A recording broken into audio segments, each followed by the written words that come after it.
Welcome back, everybody. My name is Tucker, and in today's video, we're going to be talking about some Karl-Anthony Towns trade rumors. Now, I did this a handful of days ago in a video talking about Russell Westbrook as well in terms of the rumors surrounding his potential trade situation, in a video that did really well, by the way, so thank you guys for all the support on that if you did go watch that. And also, if you're new here, by the way, consider subscribing. I upload basically every single day. So with Towns, this whole trade rumor situation has, I guess you could say, been developing for the last maybe like year and a half, 2 years, where there's been some up and down situations, especially when Jimmy Butler was there.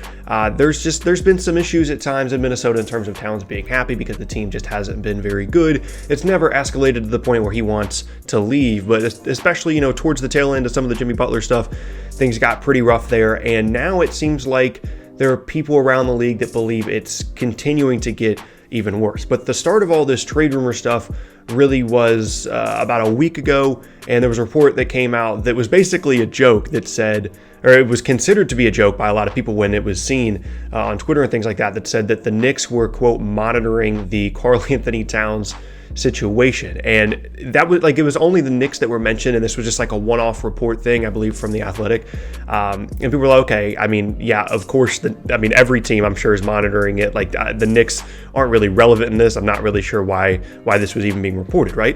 And then a couple days later, another report came out that basically said the same thing, and it's about the Golden State Warriors monitoring the Karl-Anthony Towns situation, which is especially significant considering the fact that they're going to have, potentially the number 1 pick this offseason. I've talked about this in a separate video. They could be looking to trade some assets for a disgruntled star to play alongside Steph and Clay and all those guys.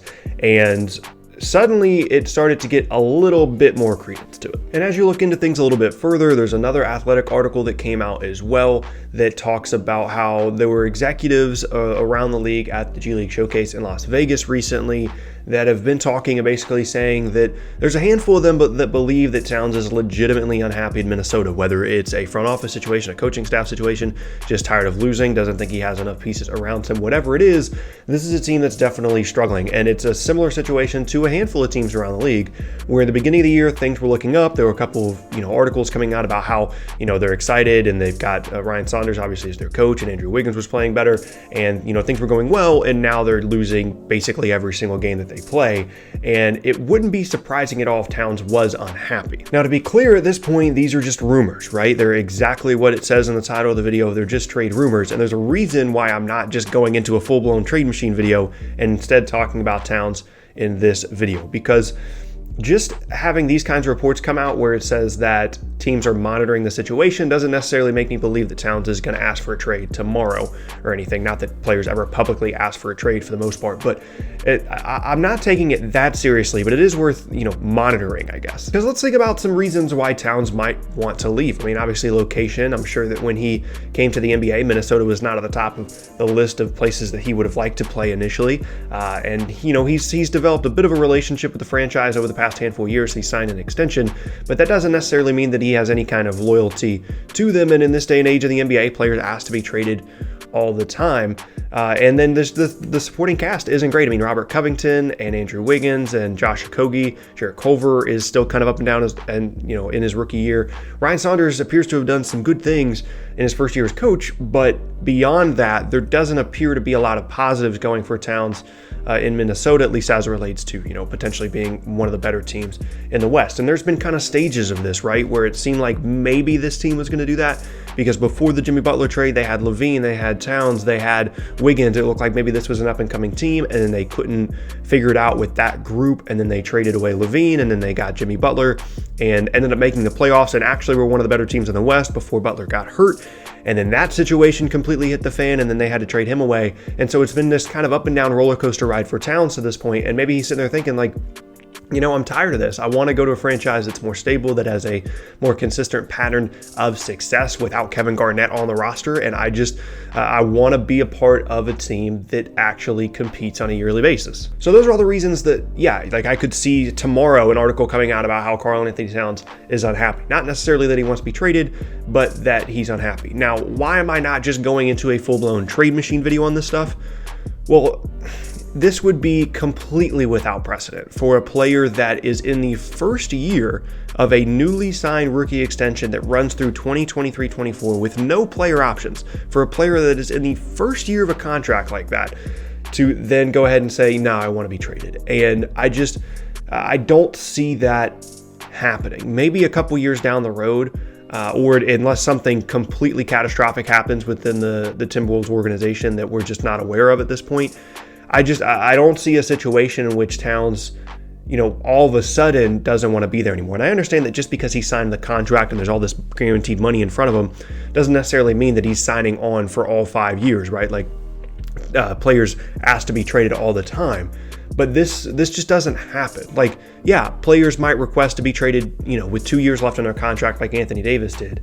But players, like when you have 5 years left on your contract, like that would be just like a completely league-changing moment if Towns just decided, you know what, I don't want to be in Minnesota anymore. I don't care how many years are left in my contract. Trade me. And honestly, it would be something to the point where the league would have to consider some kind of rule change or investigating some way to prevent this kind of stuff, because then contracts mean absolutely nothing, right? It means something in terms of free agency and spending and things like that. But in terms of the teams themselves, if players can just force their way out, no matter how many years they have left on their contract, then what really is the point, But even beyond that, let's just say we indulge ourselves for a moment and we say, okay, well, what if Karl-Anthony Towns tomorrow says, I don't want to be here, I'm not playing another game for Minnesota? Who could he possibly be traded to? Okay. There's not a lot of options here, to be completely honest, because this would require a ton of assets just based off all the recent star trades that we've had and the precedents that has been set on those deals in terms of the asset return. There's not many teams that could potentially be involved here. Here's a brief list. So the Knicks, Warriors, Celtics, Suns, Thunder, and Pelicans.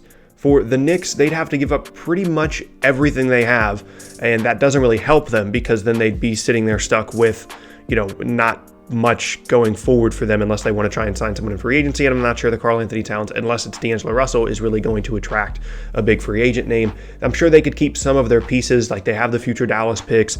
They've got a handful of young guys, but for a player the caliber of Karl-Anthony Towns, they're going to have to trade a lot of their young guys. And that is something that I would emphasize the most throughout this entire video, is if for some reason he said that he wanted to be traded tomorrow, this is a guy under contract for 5 years. The Timberwolves have no incentive to move him. And if they did, it would be for so much in return, considering his age, things like that, which again, I don't think it's going to happen, but if it did, it would require a lot.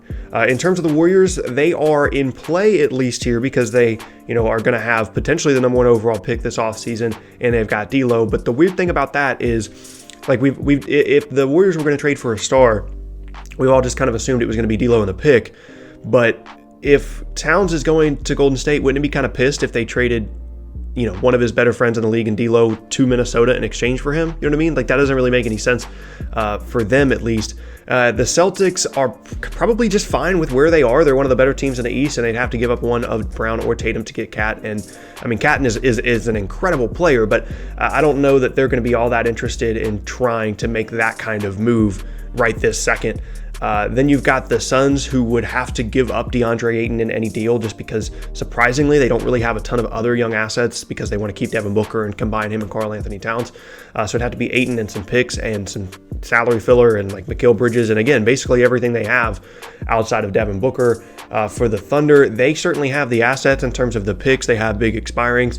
They'd probably want to keep SGA, so they could probably make it work, as could the Pelicans, because they have young assets and picks as well. But what would be the point, right? Because you would want to ideally put them in a situation that's better than what is happening in Minnesota currently, and I'm not sure that either of those teams really offer that, at least right now, given how many assets they would have to give up. So the whole point of that section is just to show you that yes, there are possible trades out there. You could come up with a trade probably for every single one of those teams that would make sense from an asset exchange standpoint, but contextually and in terms of the circumstances that those teams are in right now, I'm not sure that it really would actually make all that much sense. And so at the end of the day, here's the point of this video, as it was with the Russell Westbrook thing.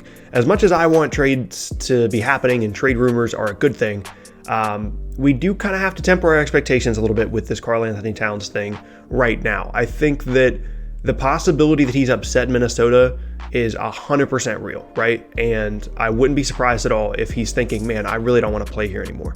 But guys with 5 years left on their contracts should have probably considered that before they literally just signed the extension, right? So I want it to be true. right? And if he would get traded tomorrow, that would be awesome. But we can't let that be the thing that makes the trade rumor true, right? Like, we have to let the report tell us, hey, he's unhappy, the Timberwolves are looking to trade him. I don't think there's any way he's going to get moved. I don't think there's any way he's going to be asked to be traded anytime soon with this many years left on his contract. But if he did, it would be, one, an incredible amount of assets needed in return, and it would be one of the most defining moments of the year already in the NBA as we just got started here in 2020. But yeah, that's going to be the end of today's video, and I thank you all very much for watching. Once again, my name is Tucker. If you missed any of my previous videos, then be sure to check out the boxes on screen. Thanks again, and I'll see you all next time.